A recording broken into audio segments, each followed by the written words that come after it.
मित्रांनो, काल आपण एक व्हिडिओ टाकला होता. त्यामध्ये आपण ब्लॅक सोल्जर फ्लायचे जे लार्वा आहे ते आपण घरी तयार केले होते. तर कालच्या व्हिडिओमध्ये मित्रांनो काही गोष्टी ज्या आहेत ते सांगायच्या राहून गेल्या, खूप महत्त्वाच्या आहे, म्हणून मी आज दुसरा व्हिडिओ बनवत आहे. तर मित्रांनो, जो आपण सेटअप केलेला आहे लार्वा तयार करण्यासाठी, जो आपण सेटअप केला आहे तो अशा ठिकाणी ठेवायचा की जिथे मुंग्या लागायला नको. कारण आपण जे दही साखरेचं जे मिश्रण आहे ते आपण जे टाकतो त्यामुळे तिथे मुंग्या लागते. आणि मुंग्या लागल्याने काय होते मित्रांनो, ज्या माश्या ज्या अंडे देतात ते अंडे जे आहे मुंग्या खाऊन टाकतात आणि त्यामुळे जे आहे लार्वा तयार नाही होऊ शकत.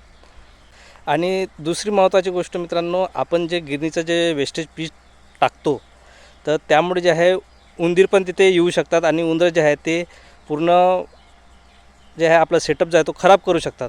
कारण मी स्वतः जे आहे दोनदा हा प्रयोग करून बघितला आणि माझा दोनदा प्रयोग जो आहे तो अपयशी ठरला. ते मागचे कारण म्हणजे हे दोन होते, म्हणून मी तुम्हाला सांगत आहे.